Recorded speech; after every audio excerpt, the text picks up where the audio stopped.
Welcome to the Planning Commission, May 9th, 2023 regular meeting. Our Planning Commission Chair, Roberta Fox, is excused today. I'm Blandy Miller, and as Vice Chair of the Commission, I'm chairing today's meeting. We have a lighter agenda, but I would ask the commissioners to hold all questions into the conclusion of all presentations and any public comment.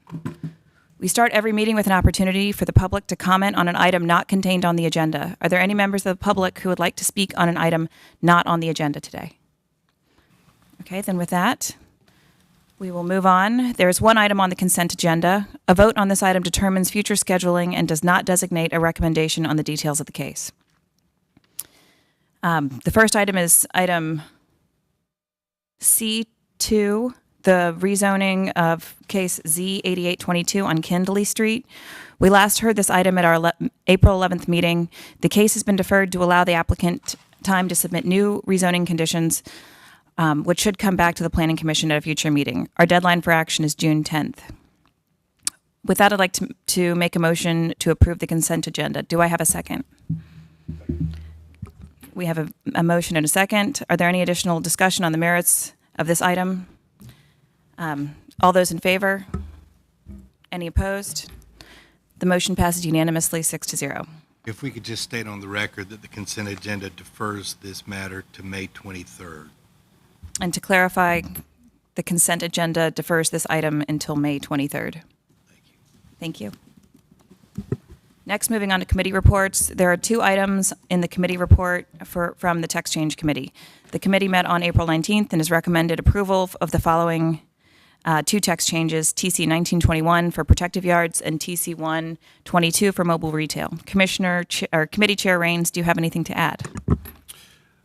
Just quickly on the TC 1921 protective yards, this puts the various use-based requirements in Chapter 7 from Chapter 6 for protective yards. Also removes civic and warehouse from limited use to permitted use. A few other clarifications. TC 122 mobile retail changes and clarifies definitions for long and short-term mobile retail and associated use standards.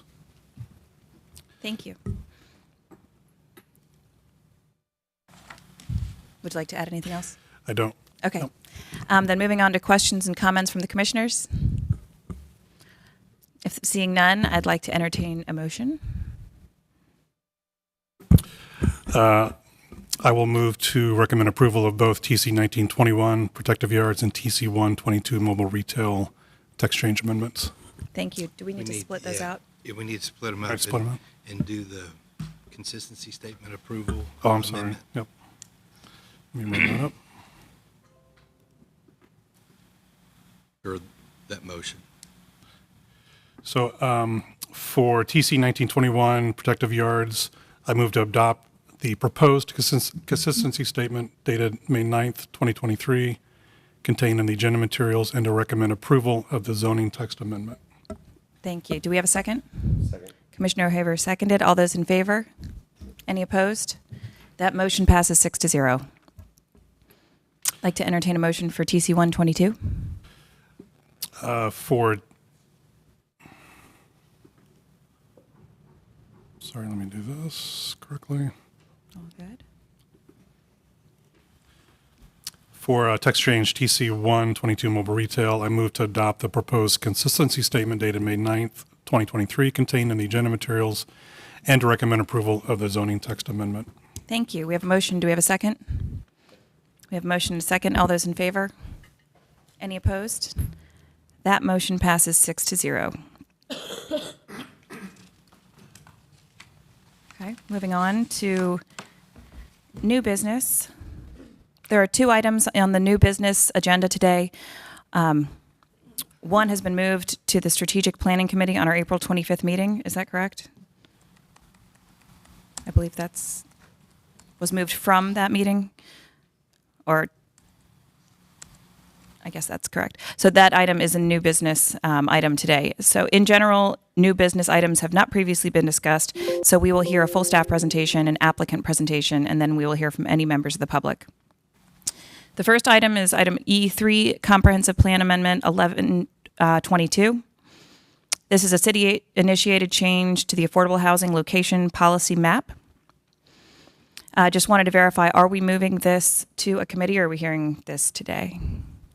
It is up to you. I think we have time to hear it today, if that's okay with the rest of the Planning Commission. Is the intent to move it to committee?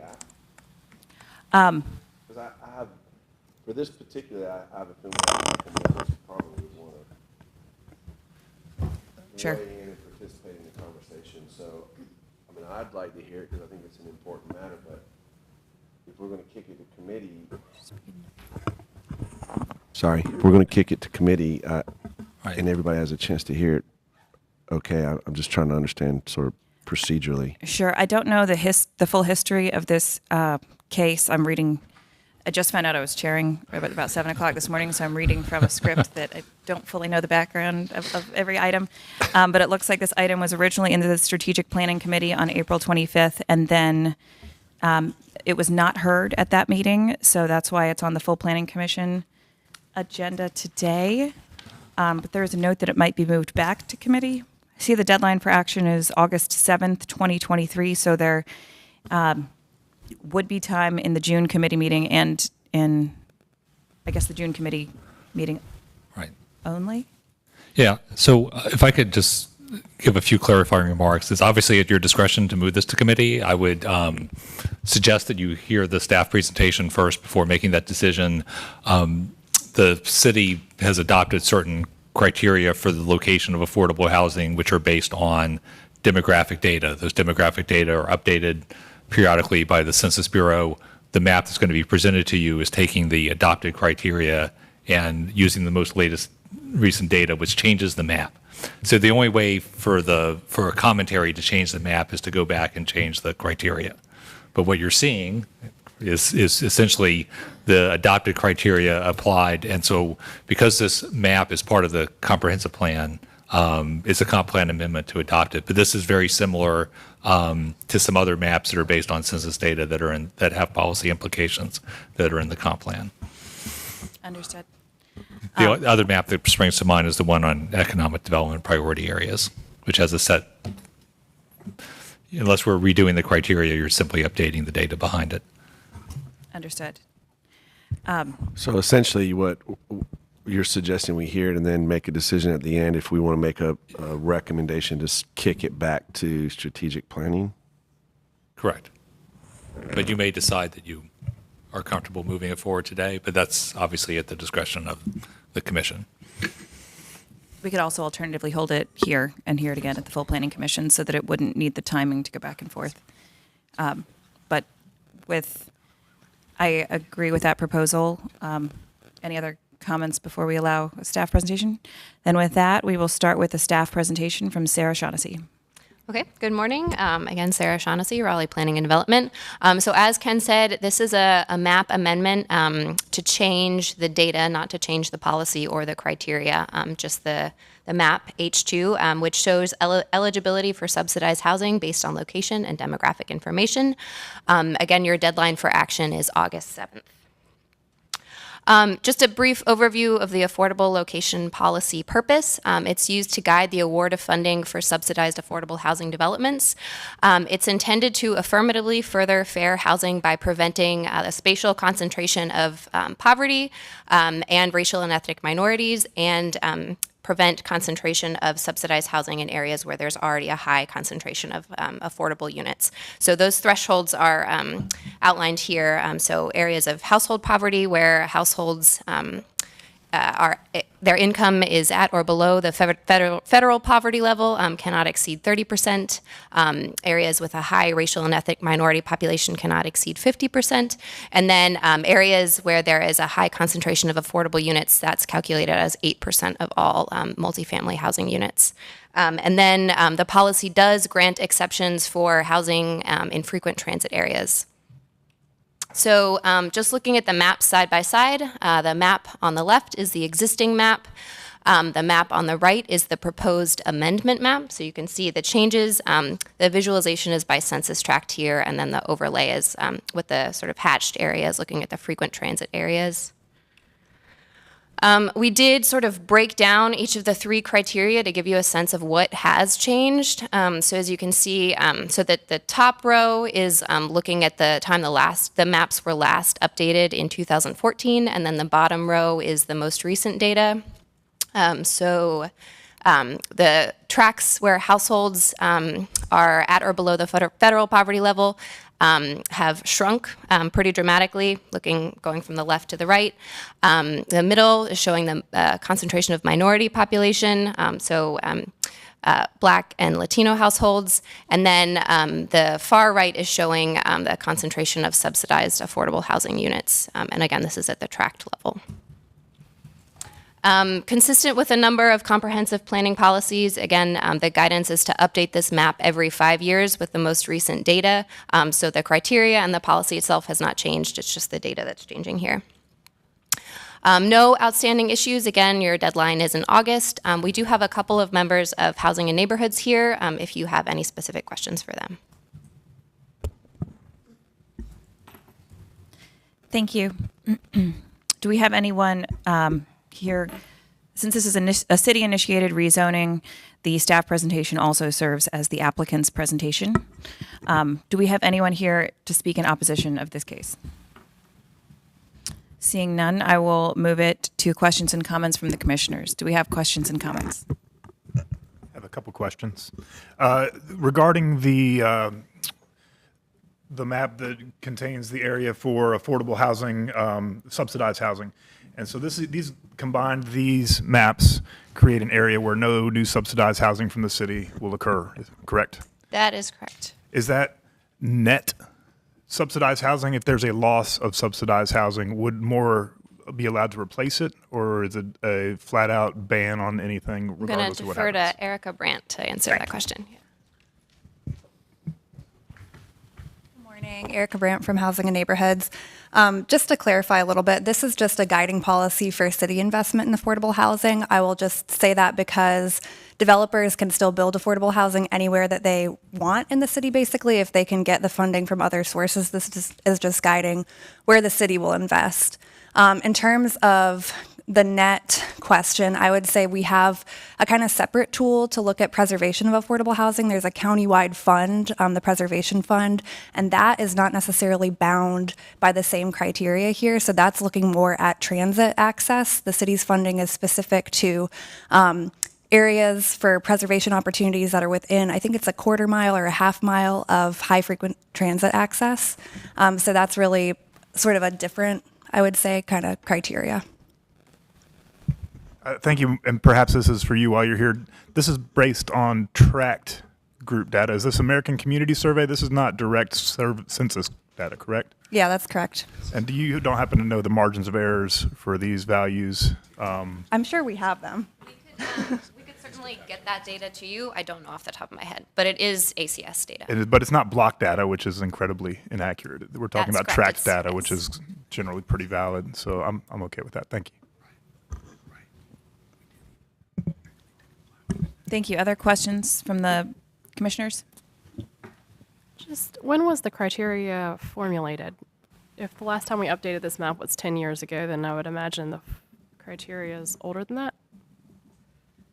Yeah, I'm not totally sure on the history of exactly when the policy was originally adopted, but I'm going to guess it was around the time that the federal affirmatively furthering fair housing legislation was coming out, which I think was around 2013.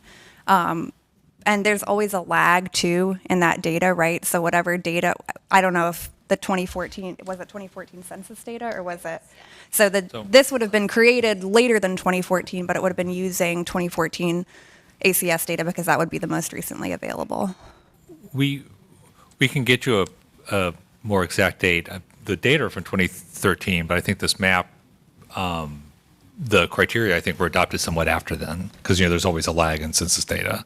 And my recollection, it was around 2015 when the city adopted a new, more aggressive affordable housing plan that put in place our current emphasis on gap financing affordable rental programs through the 4% tax credit program. And the location policy that we had on the books at that time was considered out of date and it needed to be revised in order to meet the new goals of production. And so this really dates, these criteria really date from that period of time.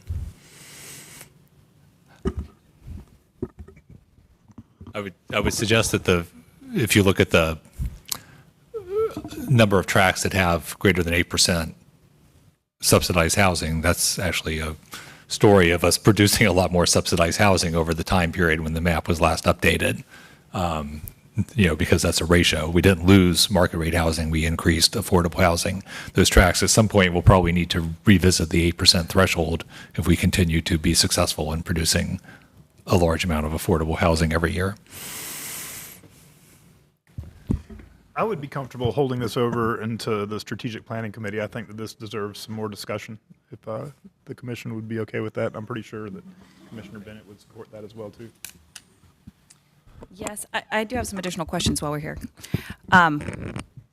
When we're looking at some of the city's affordable housing policies, in particular, we're actively looking at the BRT along the New Bern Station area plan.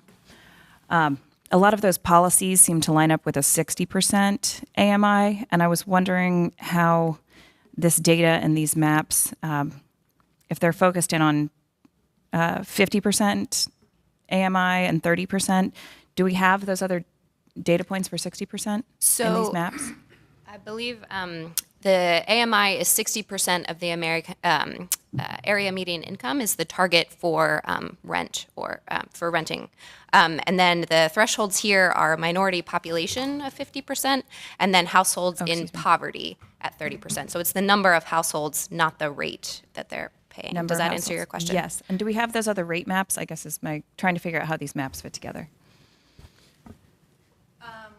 You probably know the answer as well. So I'm not sure if there is ACS data based on like AMI. No, Yeah. I don't believe there is. We could show you an income map that isn't poverty. But it wouldn't get the same kind of nuance because it's not broken out by household size and stuff like that. So poverty is really kind of the best stand-in for that income factor.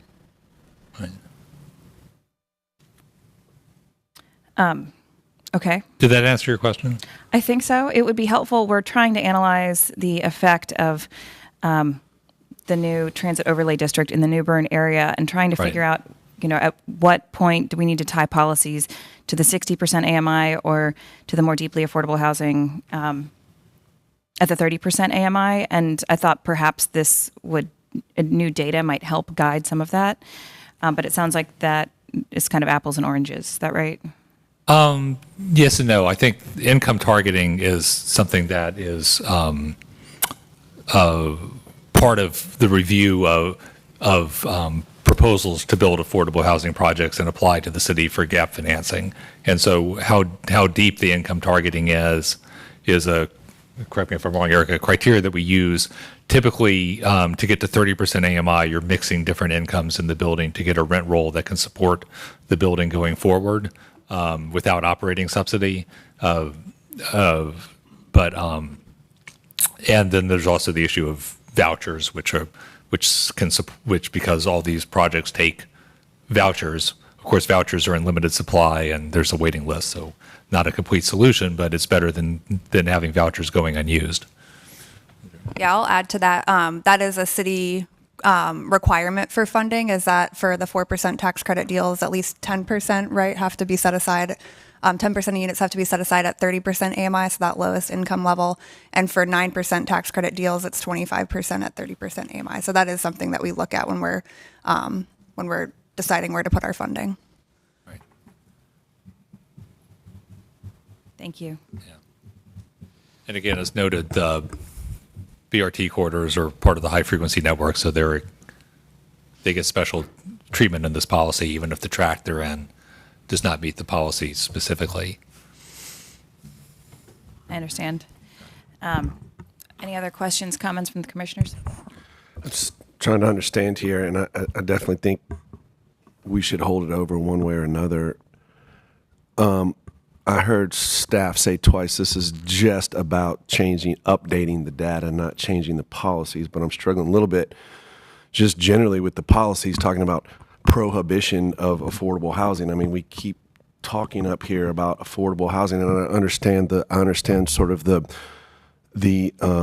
sort of the overall approach to that, but if we hold it over, can we get into a discussion about policy, or is this just about how the data is collected and applied? That's my question, because I'm struggling a little bit with policy, but I've heard this is just about data. I'm not 100% sure, but my understanding was that this policy was set by council back in 2015. That is correct. This is a policy that was directly adopted by the city council and then later memorialized with this map in the comprehensive plan. The purpose of the map is simply to provide a shortcut for folks wanting to know whether the site they're looking at is in the meets the location policy or not. They can look at the map instead of having to run the numbers each time they look at a site individually based on the census tract. The Planning Commission is an advisory body to the council. I suppose there's nothing stopping you from putting a recommendation that you think the council ought to relook at this. But at this point, what staff has done is brought forth the map that's consistent with adopted council policy. And so let me back up just another level. Please forgive my ignorance. The purpose of this policy is to prevent a concentration of affordable housing in areas that create like challenging economic conditions for an entire region or community, correct? Correct, yes. Do we have any, like, I understand concentrations in small areas can be really difficult. Do we have that situation? Is it in danger of occurring across such a broad area? I'm wondering if this is the right measure to get to prevent the issue that we're trying to prevent, or if it's a little bit too broad strokes. I guess that's more of a comment to the commission than a question to you, so I apologize. That's not really answerable. Thank you. I think that sort of goes back to my question about just looking at the policy overall, and it seems like to me, per Ken's comments, that this is an opportunity to engage in that conversation. If we just move this through with the data, then we're sort of trying to find an avenue to have some discussion about whether this is the right tool, and again, understanding the intent. But it does seem like, in my mind, there should be a little bit more discussion around the policy. But similarly, I'm not that familiar with the details of the policy. So, all that to be said, I think we should hold this over. Okay. I might just add that we'd be happy to provide some more background context about the affirmatively furthering fair housing legislation and some of the lawsuits that led to that. Thank you. And did you say that this is coupled with the federal act in terms of the policy? It's in line with the federal. In line with the federal policies. Yeah, policy. Okay. I'll just throw in, if it goes to committee, would it be helpful to have that information, but also other maps and granular maps that may have more specific information for different zones for us to digest and use as information, background information. I'm just throwing that out there for the commission and staff. If it's available, I'm not sure what you use to develop these maps. Would you be interested specifically in income by census tract, or what additional information do you think would be helpful? Or we could just also do some research and come back to you with income and the rate of additional data. change, I think would be interesting for the commission, but I would open up for others. I think it would be great to see where we have our affordable housing projects. Is that available in IMAPs right now? Is that something I should be able to look up and I haven't yet? Yeah, it's not in IMAPs, but it is on a Housing and Neighborhoods webpage. If you go to Housing and Neighborhoods and then it's under Affordable Housing Goals, I believe, there's a map on there that shows the location of all of our funded projects since 2016. Thank you. Could you remind me the federal definition of poverty as applied to these maps? Do you know off the top of your So head? I don't know what the exact income threshold is, but it is a rate set. So there's a federal poverty level, and this is census tracts, and that is a census category where you can select based on information in the census households that are at or below the federal poverty line. So that's an income level that varies depending on sort of cost of living. And 100% of the federal poverty level is sort of the line, and households below it are considered in poverty, and households above it are not. I recall it being quite low. And I think some of our affordable housing policies are targeting households with incomes that are above the federal poverty level, I think, but not, that are somewhat above the federal poverty level as well. I just see here for 2023, the federal poverty level for an individual is $14,580 a year. And for a family of four is $30,000. And I think some of our, based on our AMIs that we're targeting are higher levels than that. That's correct. So the federal government's poverty statistics are essentially the 48 states and then a separate figure for Alaska and Hawaii, which of course doesn't take into account that cost of living varies greatly across the United States depending on what state and metro region you are, and as does area median income. So area median income, benchmarking to that, when you're in a metro that has a relatively high area median income, such as the Raleigh-Durham area, then you end up 60% of AMIs, and therefore a larger number than it would be in a area with a much lower area median income. So, and those numbers are for, a family of four, the poverty rate is $30,000 a year of total household income, and 60% of area median income. Don't ask me what it is off the top of my head, but I know it's higher than that because our area median income is around 90 some. What's the current? Over 100. It's over 100 now. So for a family of four, 60% AMI is about $65,000 a year. That's higher than Los Angeles. So there. Wow. I just ran across the figure for Los Angeles was in the 90s, which is surprising given how expensive LA is. Right. In that case, I'm not in the strategic planning committee, and if that's where it will be discussed, it might, I'll just go ahead and say for the record, I think it'd be interesting to perhaps look at other data on the income side that is higher than the federal poverty level when looking at some of these decisions. I'd like to note for the commission and those listening, the policy is based on actually trying to not concentrate affordable housing in areas with high densities of poverty or minorities or other affordable housing. I believe that's right. So I think that there might be a missing gap somewhere in there, especially when we've been thinking about where we've been putting some of these affordable housing projects, and just trying to capture some of that information might be interesting for the committee to consider when they're discussing this as well. Yes, Commissioner Dottell. Yeah, and I think one question or comment I would make that I would be curious about would be: is there any concern? I mean, what we're seeing is that the opportunity area is shrinking, and is that a good thing or a bad thing? I'm not sure what the answer is. I don't know enough about it, but I'd be curious to know if that's, like, my initial reaction was that was a concern to me.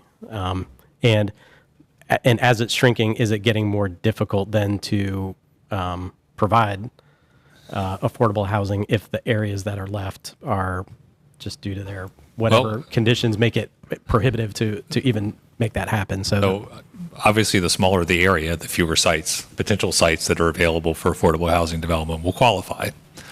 But the point of the policy is to direct affordable housing investment into higher income, higher opportunity areas. So, but I think you are correct. We define concentration by certain percentage thresholds: 8% in the case of housing, 50% in terms of the share of non-white and population. We could define different thresholds if that area starts to shrink too much. So I think that's generally the policy question in front of us. The first map showed areas of concentrated poverty, and there are fewer census tracts with concentrated poverty now than there were when the data were last taken, which generally is a good indicator. So maybe a little dive for the committee, a little dive behind the numbers as to what's changed and what's driving those changes would be useful. In terms of income data other than poverty, I think that's good. The stated intent was to avoid concentrating affordable housing in areas that had concentrated poverty specifically. So it wasn't tied to the income levels of the income targeting of the affordable units themselves. But, I think in terms of defining need, an analysis that looks at census tract income, it's hard to because of the way that the census data is reported as a series of categories which do not line up with those thresholds. You got to kind of approximate it. So you can never basically say what percentage of the households in the census tract are at 60% AMI unless you had access to the secret data that underlies the census summary tables. Understood. I was also just thinking, we've heard concerns over the last several years that that affordable housing is concentrated in some more low-income areas, but looking at this map, it's not necessarily in these areas below the poverty rate. So that's trying to figure out where, so maybe not directly tied to what we're trying to target, but some higher number where folks seem to have concerns across the city about targeting too much in that slightly higher income level as well. Might be interesting.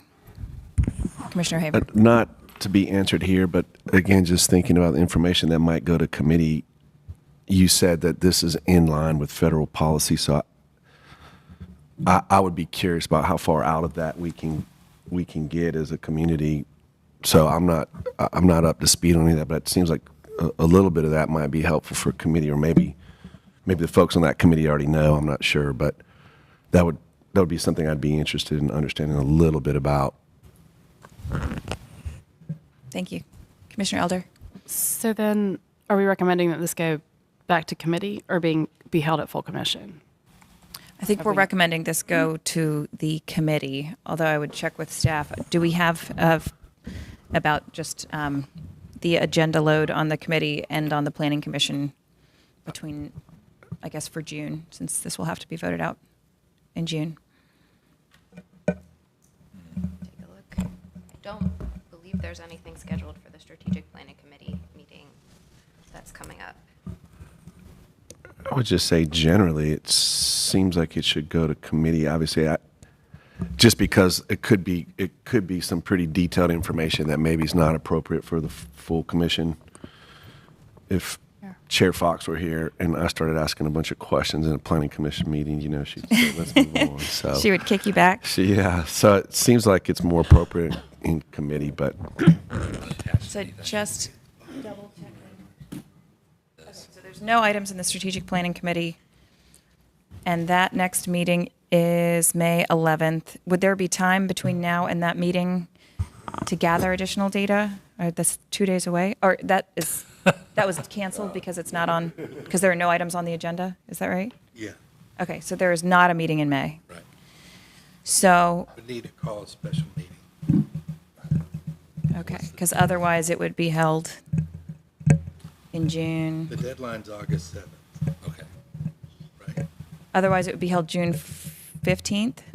So And so then it could come back to the full planning commission on the 20th. That's a very quick turnaround for posting notice by the 16th, though, Friday the 16th.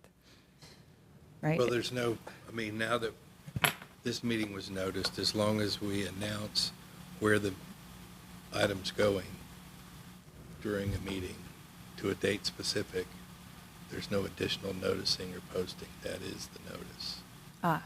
So the only time this would be re-noticed, if we continue in that fashion, always deferring it to a date specific, would be when they advertise it for public hearing at City Council. Right. Understood. Seems to me there's plenty of time to put this on the June strategic planning committee. Yes. That's what I was double checking. If we Okay. put it, strategic planning's on a Thursday or Tuesday?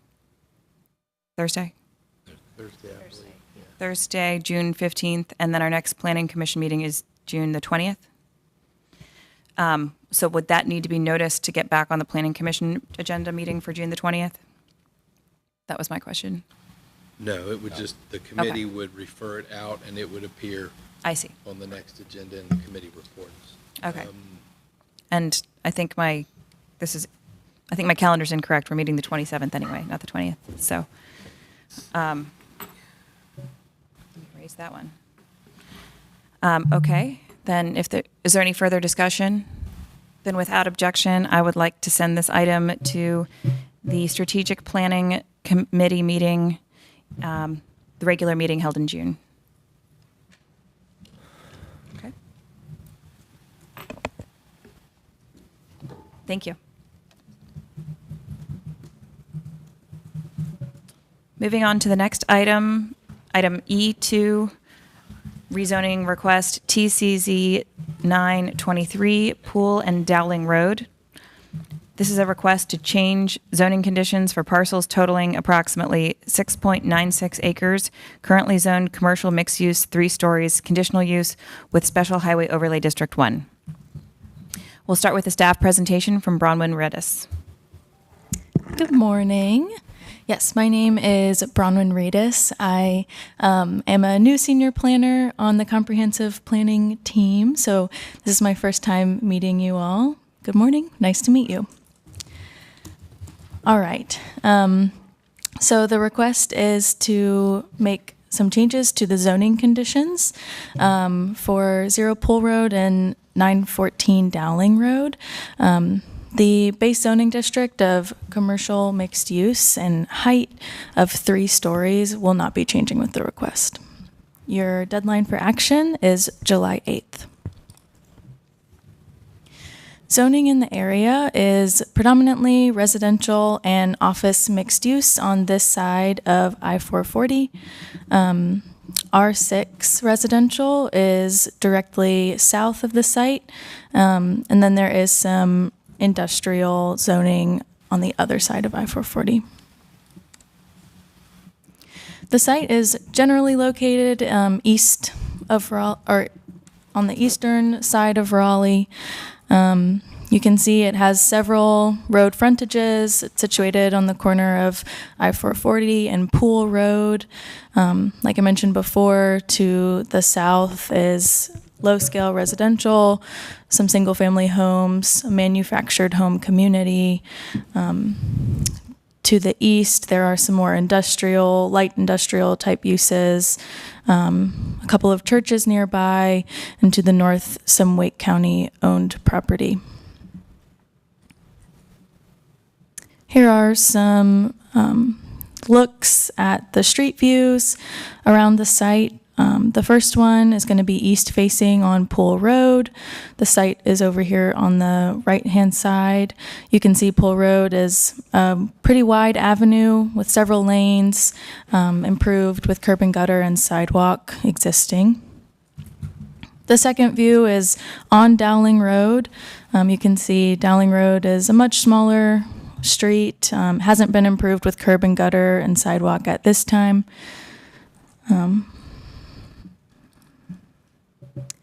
All right, and the conditions, there are some modifications to existing zoning conditions from the previous approval, and then several conditions are also being removed. So just for kind of ease of looking at it, I've just grouped them on the slides as what's going to be applicable moving forward. Then the following slides are showing what has been struck out from the zoning conditions. Just wanted to mention that the numbering you see here might be different from what you saw on your exhibits in your staff report. But in general, prohibiting uses, limiting access, prohibiting some of the things that might come along with some uses, some signage, external speakers. And then in general, things that have been removed are conditions that either are redundant now because they're required by the UDO or, as the applicant has said, have been impediments to developing the property. And the applicant's here today, so they'll be able to speak more to that.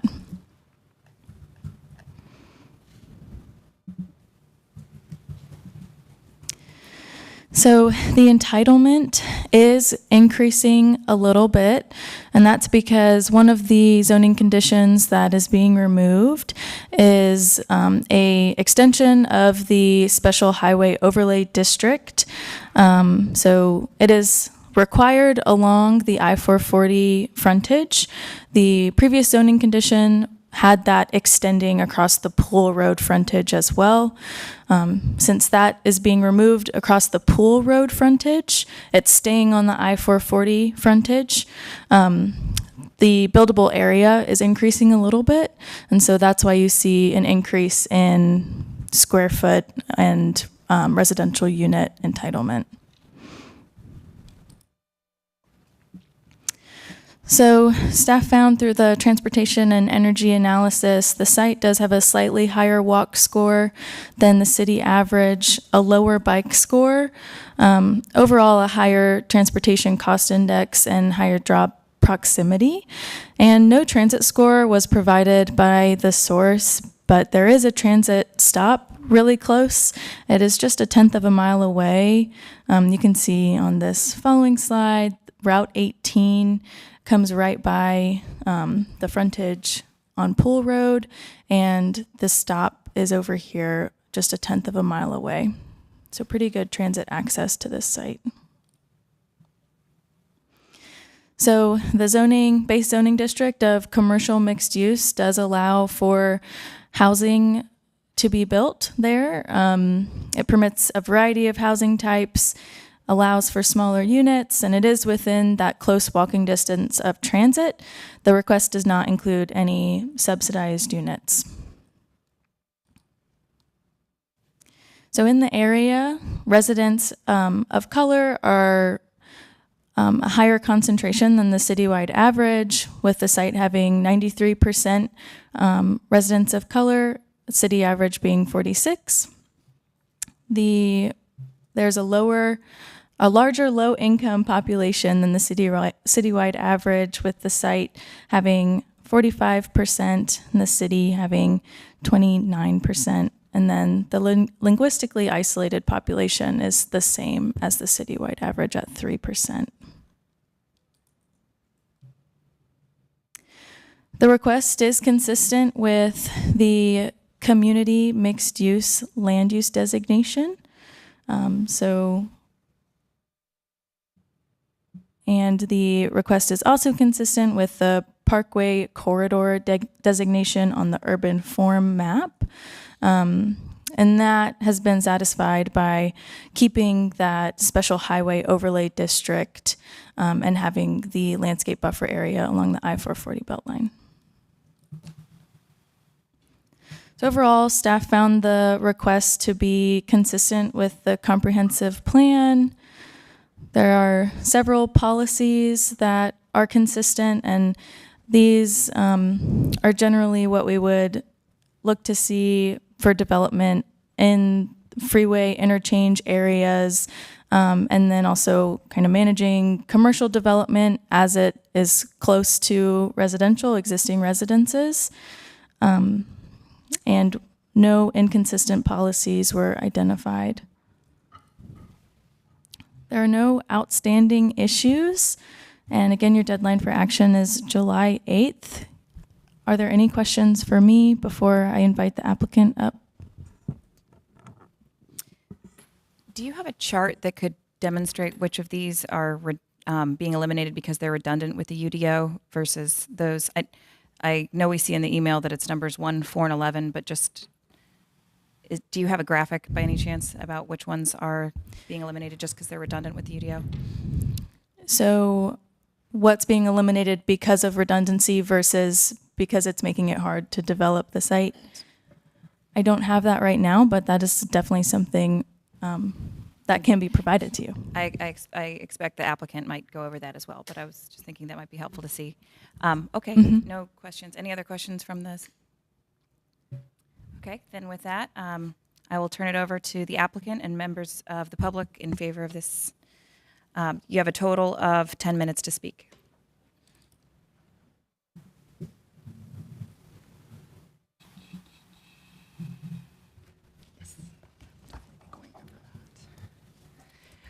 Good morning, Vice Chair Miller, members of the Planning Commission. My name is Ashley Honeycutt-Trazas with Parker Poe, 301 Fayetteville Street here in Raleigh. I'm working with the property owners on the text amendments to the zoning conditions on their respective properties.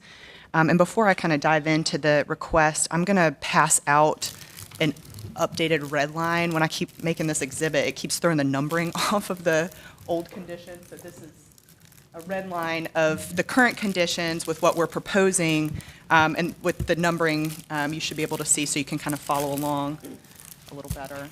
Okay.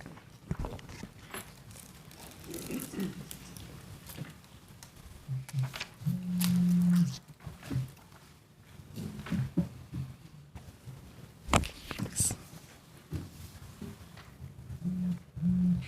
So this request is for two properties, approximately 7 acres total, that's in a donut hole of unannexed land adjacent to the Pool Road exit of the Beltline. The properties were rezoned for commercial use back in 2002, but have remained undeveloped since that time. There was apparently a plan to develop the properties together back then, but that will no longer happen as these properties now have different owners.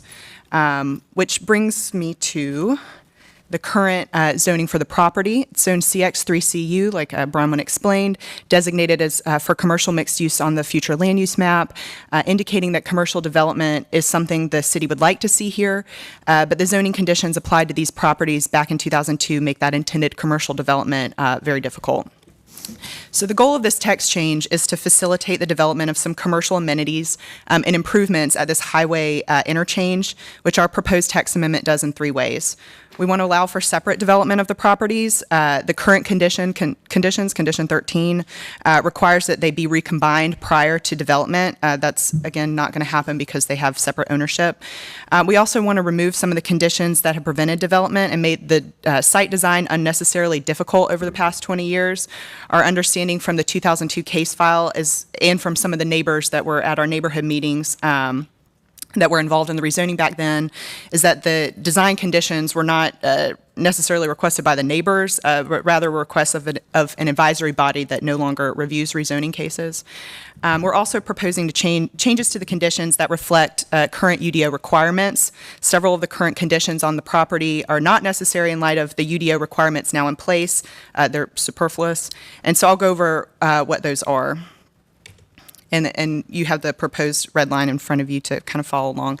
So like I've already mentioned, we're proposing to remove condition 13 that requires the joint development of the properties. This slide is about the removal. So we're also proposing to remove the conditions that are no longer necessary or appropriate based on the current UDO and the application and the process changes. So number 1, related to the reimbursement for right-of-way dedication, the city, to my knowledge, does not reimburse for right-of-way dedication anymore, so that's really not needed anymore. Number 4, requiring a TIA at site plan. The Raleigh Street Design Manual is going to require a TIA at site plan for both of these sites because they're within 1,000 feet of highway interchange. The number 11, requiring screening of mechanical equipment and refuse containers. That's something that's already required now. And then we're asking to remove some of these onerous design conditions. Number 3, restricting the location of parking adjacent to Pool Road. It just is what we believe kind of an unnecessary design constraint. Restricting location of gas pumps. Maybe that was part of the development plan back then, but we're asking to remove some of those restrictions on the location of the gas pumps. And I believe now there's a use standard on location of gas pumps in Chapter 6 as well. Numbers 8 and 9, limiting the building materials to those consistent with the credit union building across the street. Same materials on all facades, requiring pitched roofs. Those, again, have just been really onerous and really restricted development opportunities on these properties. And then we're also asking, like Bronwyn mentioned, to remove condition 6, the requirement for a shod yard 200 feet from the Beltline Pool Road intersection. And I actually believe that one is already required by the code now. In the shod yard requirements, Chapter 5.3.1, because of the designation of the Beltline and Pool Road on the street plan. But in any event, we now have tree conservation requirements that require a 50-foot, because of Pool Road's designation, 50-foot tree conservation area along that frontage. And if in the shod yard, you're required to do tree conservation in your shod yard as well. Okay. And so what we're proposing to keep, we're going to keep the limit on the right-in, right-out vehicular access point on Pool Road. That was something requested by transportation staff. They felt that, only one access point on Pool Road would be safe right there because it's so close to the highway interchange. We're keeping the buffer along the southern property line to reflect, and we've changed the wording to kind of reflect the new neighborhood transition UDO requirements. Again, those requirements now, because this is a mixed-use district, and because there's a residential use on that adjacent property just to the south, no matter what commercial use is developed on these properties, a neighborhood transition, a 100-foot neighborhood transition zone is going to be required. Zone A is the protective yard, and so we're committing to an increased neighborhood transition protective yard there. We want to keep a limit. We're going to keep a limit on the size of the signage, limiting it to low-profile signs. And there's also a condition in there from 2002 about providing a bus stop if the city requests it. And so the property owners are willing to do that again if the city requests it. And then the exterior sound systems protecting from noise impacts to neighbors. We're going to keep that condition in there as well. And I skipped over the conditions prohibiting certain undesirable uses, the car washes and then the other prohibited uses. That's condition 16, or sorry, that's actually 15 and 16. The only change that we made to that is there was an exception for bars in hotels and motels. The neighbors did not want any bars on these properties, and we were able to. We just struck that part about the exception for hotels and motels, bars and hotels and motels. And so these are the final proposed conditions. Again, going from 16 to 7 is what we're asking for here. And Bronwyn brought up the consistent policies. Staff found the case to be consistent with a number of policies related to development at freeway interchanges, managing commercial development. Staff did not find any inconsistent policies. So just sum up, we're proposing to keep the zoning at CX3CU with the SHOD 1 overlay, but we're asking to go down from 16 to 7 conditions so that these properties can be developed and improved with commercial uses, which has been envisioned for these properties for over 20 years. And with that, I will reserve the rest of my time. And I'm happy to take questions. Thank you. Are there any members of the public here signed up to speak in support? Or who would like to speak in support? Excuse me. Okay. Are any members of the public here to speak in opposition of this project? Seeing none, I'll bring it back to the table. Any questions or comments from the Planning Commission? I'll start with two questions. I think these are for staff. They're deleting what they're calling condition 3 on this sheet that they gave us. It says there should be no more than one single double bay of parking between pool and the buildings adjacent to it. They didn't cite that this was a UDO requirement with any frontage or parkway considerations. So I guess the question for staff is, what would this allow if they strike this? What would be the parking situation allowed with this removal? So I don't know that there would be any limitation on the location of parking with the removal of that condition. Normally we see that through like a frontage being applied. So I don't believe there would be parking limitations based on UDO requirements that would be triggered here. So technically, they could put a building on the back of the site and have a large swath of parking in front with a Yes. 50-foot tree buffer. Yes. Okay. I have concerns about that removal. And then for staff also, there was applicant said, sorry, get my notes here, that no gas pump should be located between the associated building and the adjacent streets. She mentioned there may be some UDO standard that covers that. Can you confirm if there's a location requirement for that? I can look it up really quick. I don't believe there is there?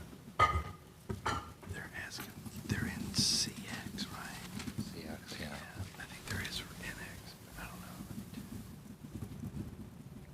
know. And as you look at that, just Yeah, for the... we don't think so. We'll verify. Okay. But yeah. Thanks. And when I first read it, I had concerns about the removal of some of the materiality and form conditions, but after further review, I'm fine with deletion of their noted 8 and 9 about materials and facade treatments. I think that opens it up for other creative design solutions. So for the record, I'm fine with those. Do you have any other limitations on facade materials that you feel would be appropriate? Thank you. Thank you, Chair Miller, or Vice Chair Miller. I agree with Commissioner Raines, and normally I would have issues with allowing this amount of parking with no conditions. Considering the site and the location within the city, I'm less concerned about it creating an unwalkable environment. If we're going to be putting in a gas station right adjacent to the interstate in the first place, we're going to have struggles with walkability in this area in general, regardless of how close to the front we get the buildings. I would prefer it, but I wouldn't like to constrain the applicant in this regard. I'm curious about the signage. Like, I don't plan on voting against this because you're restricting your signage, but I'm wondering what kind of constraint that puts on the applicant. Like, what would be allowed, and then what is the definition of a low-profile sign? So what's the difference between what would be allowed by right under the proposed zoning and a condition of a low-profile sign? This is kind of taking me back to the 90s and all our signage discussions.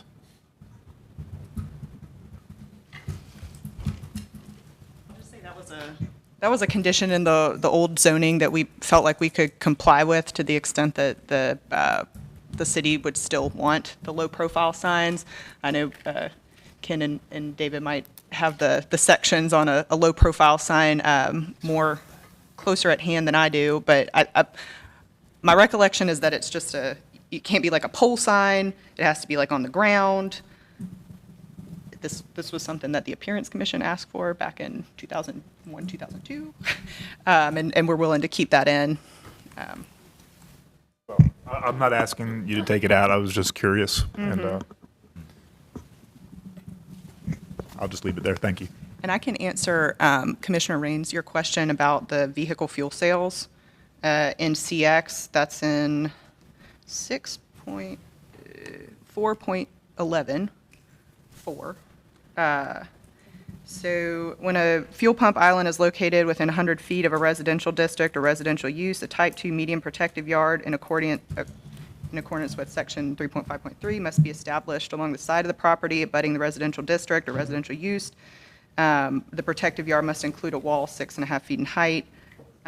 Subject to the NCDOT driveway access regulations, no fuel pump island shall be located closer than 25 feet from any public street right-of-way. So just kind of more of a restriction on the fuel pumps near residential districts and limiting how close they can be to the street. But obviously, the condition is more restrictive than that.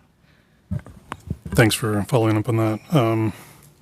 Yeah, after reviewing, I don't have any objection with striking 7 with the shod in place. I'm good with that. Thank you. Any other comments from the Planning Commission? Commissioner O'Haver? I have a couple. The applicant mentioned that these are 2 separate parcels, and I guess number 13 is being struck. How is the city going to deal with access to the western parcel if these are developed separately? I don't see anywhere where is there a requirement for the eastern parcel to provide an access easement to the western parcel, or especially if also number 2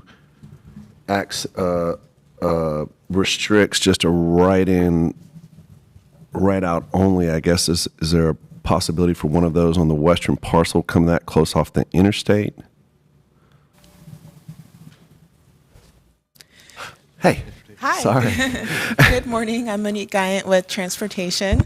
So to answer your first question as to how access would be handled with the western parcel, there were conversations with the applicant, with NCDOT and City of Raleigh, and that access, we do agree that a right in, right out is probably the best situation for this site, and it would be subject to our driveway spacing standards.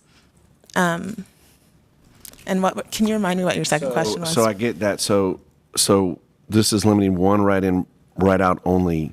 I guess the question is that being reserved for the parcel, the western parcel, and does that meet the driveway spacing requirements if these two parcels are being developed separately, because it's landlocked except for on Pool Road? So I'm just wondering how it gets access. Is that right in, right out only reserved for that western parcel? Yes, it is. Okay. So that meets the driveway requirements. I cannot say specifically. I believe because it is maintained by NCDOT, that Okay. would ultimately come up to them.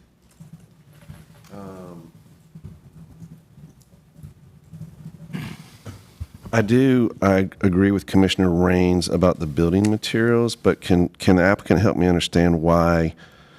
I understand the reason to strike the screening of refuse containers, but why strike the requirement that the materials for this screening are consistent with those of the principal building? That sounds like a good approach to me from a development standpoint. That's condition number 11. I think so. Yeah.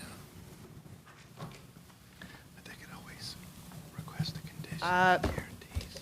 Again, this was just one of those conditions that was kind of making the building design a little more difficult. It was more like, this is already required. I think you're correct that the UDO doesn't speak to building the materials that are on the screening. I think that's something that would be done as to make it look good. They would want to do that, not necessarily needed in a zoning condition. But that was, we could look at that if that's something that the commission is really interested in. But I think that's probably something that they're going to do without a zoning condition. Yeah, but it's not. I understand. Right. I understand. Yeah. And I need to understand a little bit better, but I also agree with Commissioner Raines about sort of the elimination of the parking along Pool Road. I understand the 50-foot buffer will be there, but again, I'm not sure necessarily how that is creating a hardship for development on the site there. So I don't know, can you tell me what your thinking is on the parking? I also just would like to understand that a little bit better. That was just to give us a little more flexibility in the site design. I think kind of that it was discussed earlier, because of the shape of this site and the size of it, like both of them, especially if they're developed separately, there isn't a lot of room to do a ton of parking at the front, much more than that. So if that's, again, if the commission is really, if you look kind of along Pool Road, you can see how much parking they have adjacent to Pool Road. It's typically not a lot, but that's something that we can take a look at if that's again, it would be parking behind the tree conservation area and the shod yard. What is that little triangular piece there from IMAPs? When you look at Google Earth, it just kind of looks like the property line goes all the way up to Pool Road, but on IMAPs, the property line is pulled down on sort of that northeast corner in that sort of grass area on that corner there. What is that? It's not, maybe I don't have the right layers on IMAPs, but it doesn't look like a utility easement. Do we know what that piece is? Yes. So it is a utility easement? What are you referring to? The northeast property line for Yeah. Dowling Road, and there's a corner piece that's not included in the property. This is sitting in the right of way. Okay, so there is a utility easement through. Well, I believe old Pool Road, that was probably related to the original alignment of the street. And so when the street was realigned and Old Pool Road, the intersection was squared off, that right-of-way was never abandoned. We often find circumstances like that throughout the city where there's been roadway realignments where there's some excess right-of-way. Folks can petition the city for closure of right-of-way in circumstances like this, which would then be evaluated. I also wanted to weigh in on your access question.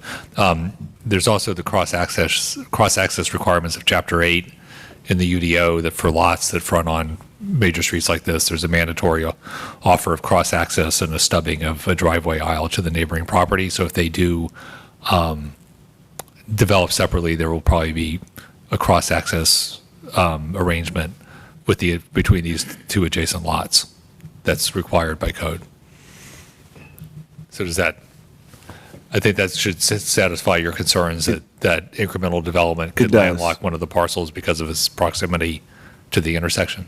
It does, but there's also a mechanism to eliminate that cross-access easement. Not that they'd want to. Again, I'm just trying to make sure I understand if that parcel's sold off.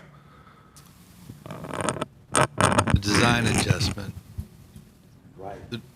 is the mechanism by which they could modify those requirements in 8.3.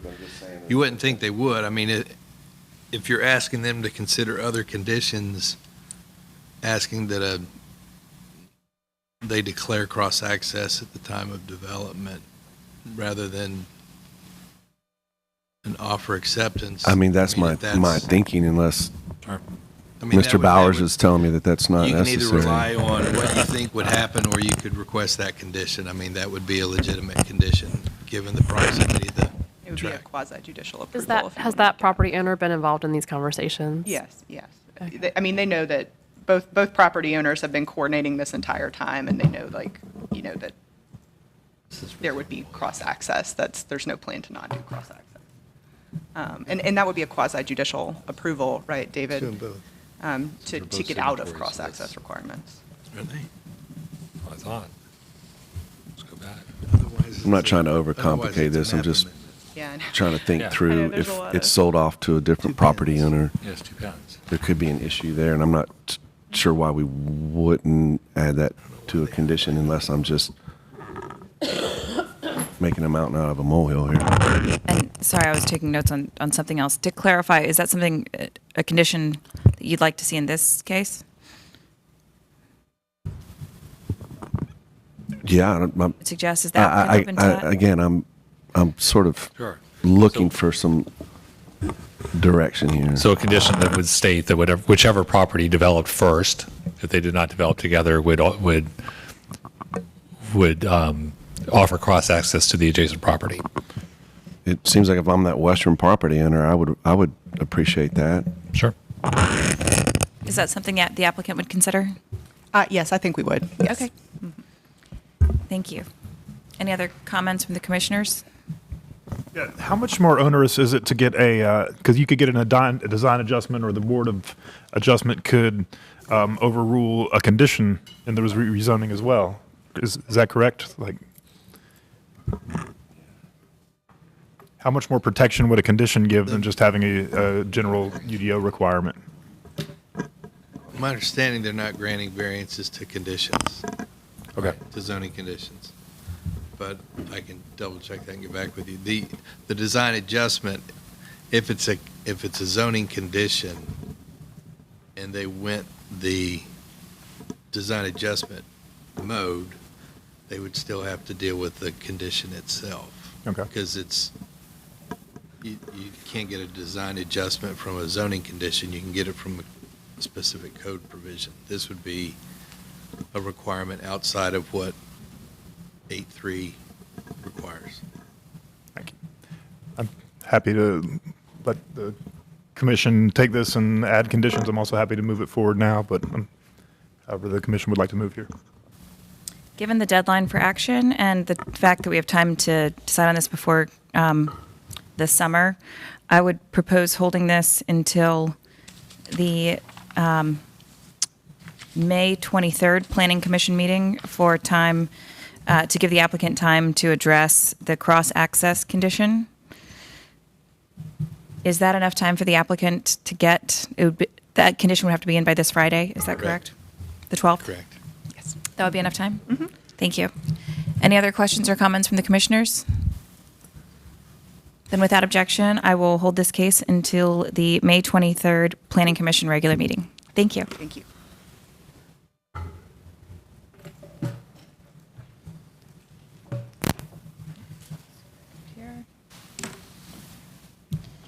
So that concludes all of the discussion items on our agenda. Next is approval of the minutes. The draft meeting minutes from the April 25th Planning Commission meeting and the April 26th Committee of the Whole meeting are included in our backup. Are there any comments from the Planning Commission? I have one correction to make, please. Yes. In the Planning Commission minutes on page 3, paragraph 4, Nicole Bennett did state her concern. Commissioner Bennett stated her concern about who this project is for. But that was not the foundation for her no vote. The no vote was because the applicant was unwilling to revise the stormwater condition. And so I'd just like to clarify that line in Thank you. That's paragraph helpful. 4. Thank you. Yeah, and related to that, one item I'd like to clarify is I think when I seconded Commissioner Rain's motion, it was with a friendly amendment to encourage council to look at the question of adding specificity to, I think it was condition number 6 about the green stormwater infrastructure. Thank you. Any other comments? Then I would like to make a motion to approve the Planning Commission meeting minutes from the April 25th meeting with those 2 amendments. Do I have a second? Commissioner Elder has seconded. All those in favor? Any opposed? The motion passes unanimously 6-0. I'd also like to make a motion to approve the April 26th Committee of the Whole meeting minutes included in today's materials. Is there a second? Commissioner Elder has seconded. All those in favor? Any opposed? That motion passes 6-0. Moving on to other business. A report from the chair. I have no report as chair of today's meeting. Moving on to report of the members. As the chair of the Committee of the Whole meetings, I know that we are currently looking for a date on which we have a quorum and we could meet in this room to hold the next Committee of the Whole meeting. The first date proposed was May 24th. I think we have received most of the replies, but we may be waiting on 1 or 2 additional ones. It's looking like perhaps we will not have a quorum for that meeting, so we need to look at some additional dates. Does staff have any additional proposed dates at this time? No, we don't, but we will follow up. Okay, thank you. What? Had available.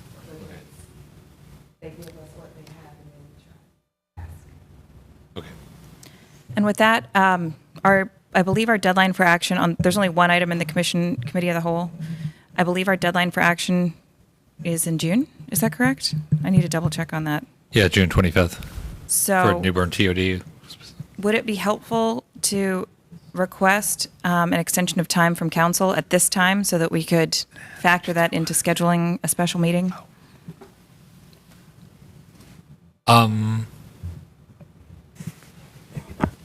Well, you could do that at this meeting. I think there's time to do it at a subsequent meeting, but let's see.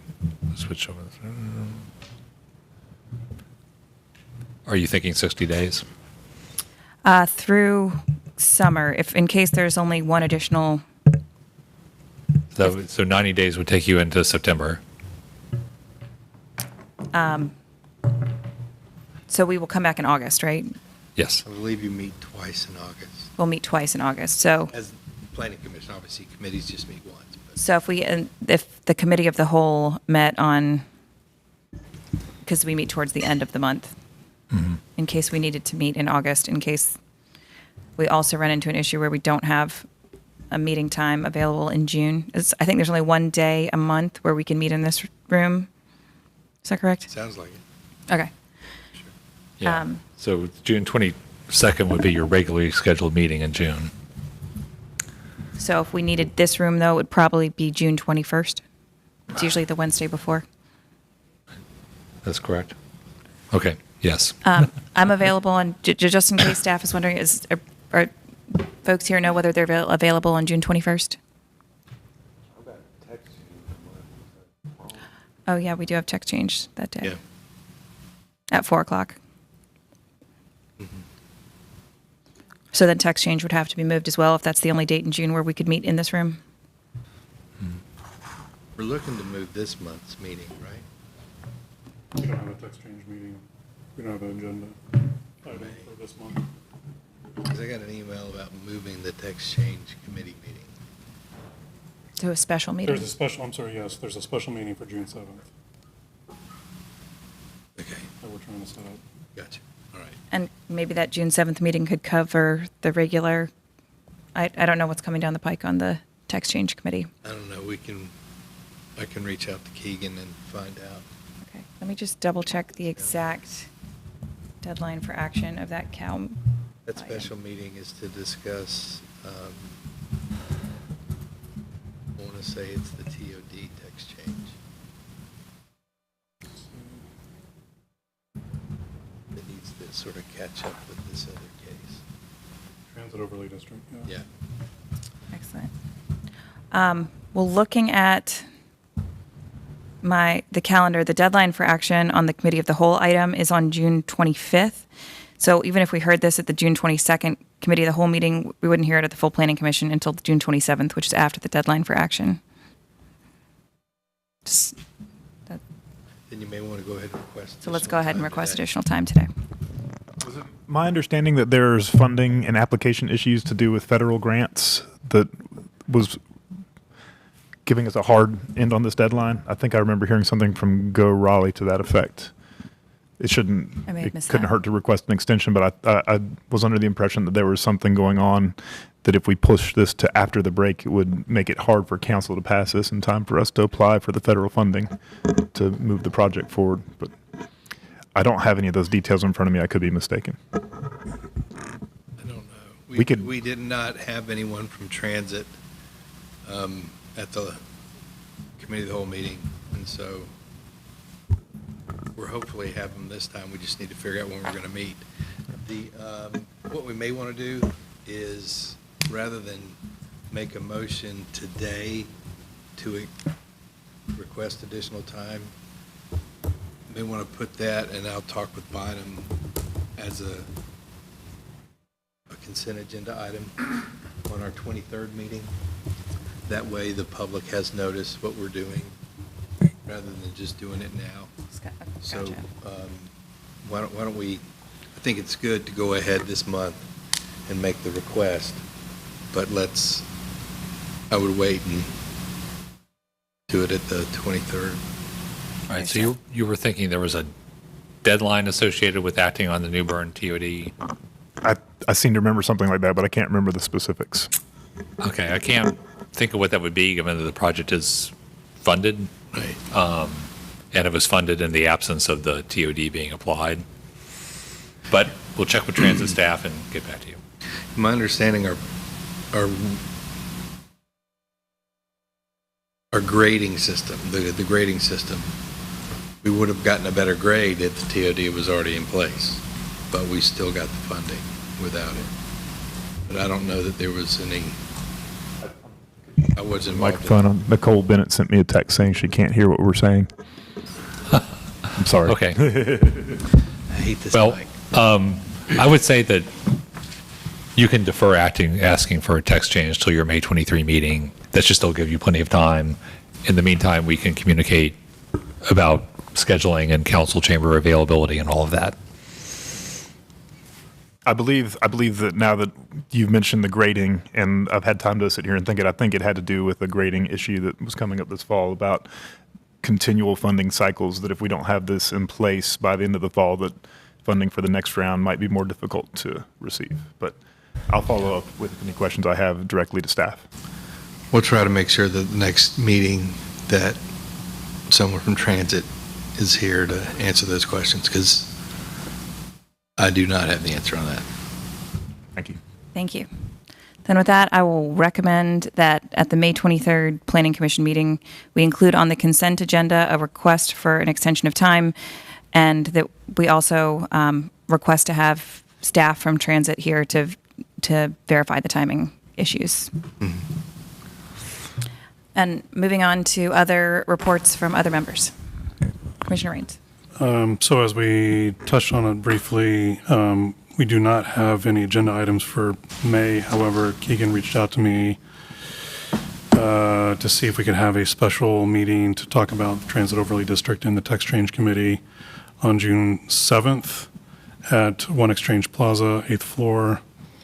So I'm reaching out first pass to see if, for the committee members on that, if they can attend that. Or I sent out an email. If you just want to respond to me in the email, I'll confirm with Keegan for June 7th at 4 o'clock. We have a quorum here. I'm available. Yeah, me too. Great. O'Haver's not, but we have a quorum. We can do it. We do, yep. So I'll let Keegan know June 7th at 4. June 7th. May 17th. Correct. We don't have any items for that meeting, so that is canceled.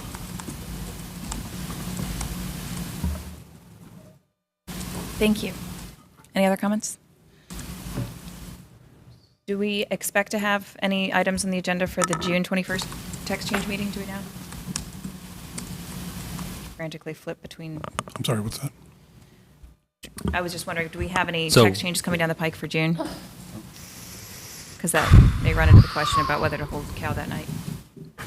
Not certain. Obviously, there's no pending items as of right now. Has the text change to the TOD come in the PC yet? I think that's what we're meeting on June. June 7th. Right, Okay. June 7th. That's a special meeting. All right. So I might also include a recommendation that staff consider other agenda items for the June 21st regular text change committee meeting and see if those can be combined with the June 7th text change special meeting in case we need to hold a committee of the whole meeting on the 21st. Thank you. Moving down. No report. No report. Nope. Thank you. I have one thing just for clarification purposes, and I should have done it when we were talking about the last case. It was stated that the right-of-way reimbursement was removed because we don't do that anymore. I don't know that that's the case. My understanding is that we stopped allowing those zoning conditions out of concern of enforceability, and so I don't think it had anything to do with whether or not the city's still reimbursing. Thank you.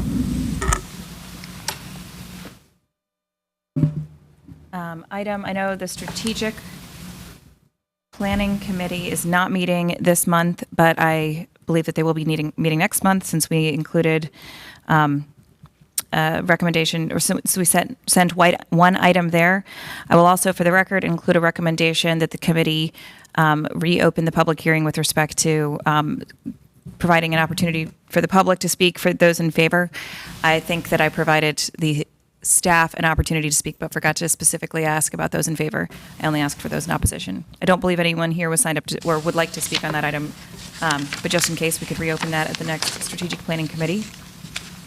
Infrastructure and Mobility Committee, I believe that is also not meeting this month. Is that correct? There's no items currently listed on the agenda for May 25th, so that meeting is also canceled. Okay. I believe that's the end of the agenda. Report from the Assistant Director, excuse me. I was just going to say that Yes. we just got a message back from Keegan that the June 7th meeting would be the only meeting for the TCC debt Okay, great. month. The only meeting, we'd only meet once. I thought The only item for it would be the Commissioner TOD. Miller just had mentioned that the only item for June, Would be the that 21st TOD in meeting, that first meeting on right. the 7th, right. so that would allow us to do the cow on the 21st. That frees up, correct, that would free up the regular scheduled meeting date. Sorry, I didn't mean to- No, that's perfect. So the Wednesday, June 21st, Text Change Committee meeting is also canceled right now. But we are moving the cow to the 21st, or are we still trying to figure out if Likely, that works? but TBD. TBD. But likely. might as well pencil it in. Okay. With that, the report of the Assistant Director. Sure. You have the report in your backup, just a couple highlights from cases that were decided. Z7221 on Lake Wheeler Road, after some additional conditions regarding affordable housing, was approved.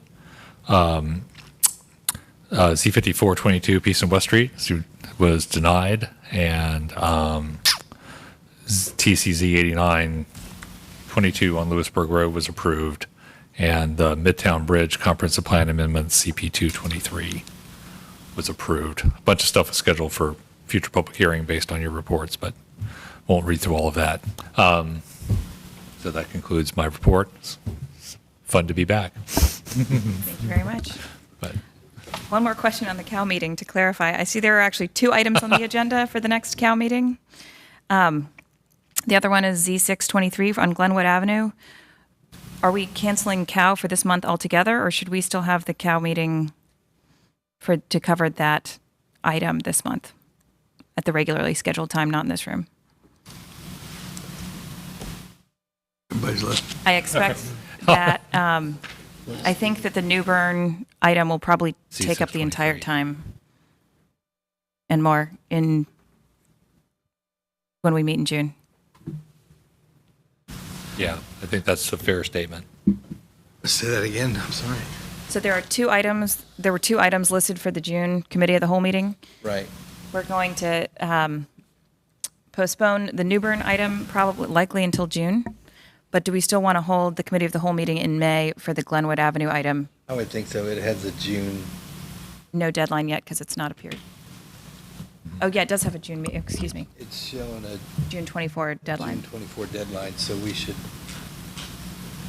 Still have a We should regular still have it Committee of and the Whole talk meeting this about it. month. Right. Chair Miller, a question on the New Bern meeting. Should we entertain the idea of having that not a 2-hour meeting? Making it longer. I will do my best. I think I will be available to do that.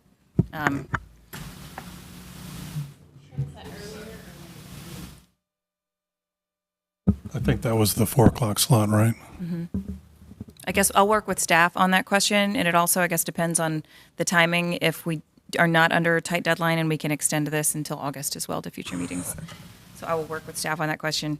So that means that our regular Committee of the Whole meeting this month in May, on Thursday, May 25th, will remain on the calendar, but we will only discuss the agenda item on Glenwood Avenue, not the New Bern Avenue item on that date, correct? Okay.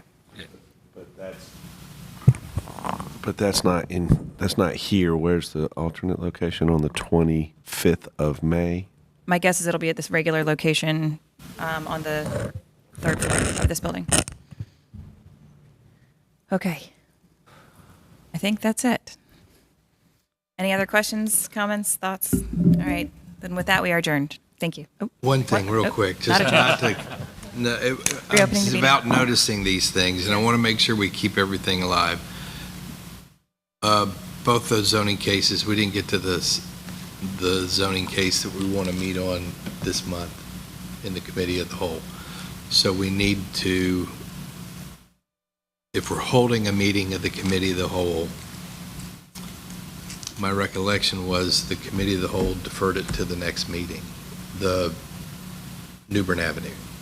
So what I would suggest is both appear on the agenda, but they defer it to the separate meeting. I mean, I don't, As long as it's It's not exceedingly here. clear that we won't be hearing it. yeah, I think, However, the best way we can publish that many times over, I think it will be helpful. we meet again as a planning commission before that May date. Yeah. On May 23rd, 2 days earlier, but And notice so will go out. we the will week have already published the agenda before that, because we will publish it the Friday before, or Thursday before. So we'll know, and we can state clearly for everybody at the meeting on the 23rd what's happening on the 25th. Okay. But the intent is, I think we can announce, the intent is New Bern Avenue is not going to occur or be discussed until June. But just to make everything clear, we may have to have at least one agenda item that formally does that at our May Committee of the Whole. Does that make sense without Yes. Is being there too a way confusing? to note it on the agenda so that people can see it without clicking in to read? Oh, does that make sense? Just as sort of like in the heading. Like in the heading? Yeah. So people don't show up, because if they see Deferred. it on the agenda, I'm worried, and don't click in to read Right. the text. Yeah. But I'm worried they'll show up. I like including it generally because I think people will have questions if it doesn't appear and we hold a meeting about it. No, I understand that. I like- If we had to renotice that one, that was a big, I'm assuming that was a fairly big lift to notice the New Bern Avenue rezoning. Yes. And so I'm just trying to make sure we dot our i's, cross our t's. I see. So we do not have to renotice that. That's, So on the May 19th notice, could it specifically say that in the heading, is that copacetic to include the name of it and then in all caps deferred to June? you mean for the 25th? Yes, On the but agenda? for the agenda note item, for the agenda notice that is published on May 19th. Yeah, we can make it clear on the web Okay. and on the, on board docs that the case is not going to be discussed. Okay. It appears on the agenda strictly to move it to date-specific public here, special called committee of the whole meeting. It's going to be, well, it's our regular meeting in June, but it's going to be a different day. Okay. Thank you. Sorry. Any other thoughts? But I appreciate that comment, making it exceedingly clear, both because I think there's large public interest, and I think on the EJ screen, it also said that there was a higher than average percentage of the population with a lower than high school education level. So certainly want to always look at those factors, including, as we also look at sort of foreign language speaking and those kind of issues as well when it comes to public notice in certain areas. So thank you for that. Any other questions, comments from the commission before we adjourn? Wait a full beat. Okay. Then with that, we are adjourned. Thank you, everyone.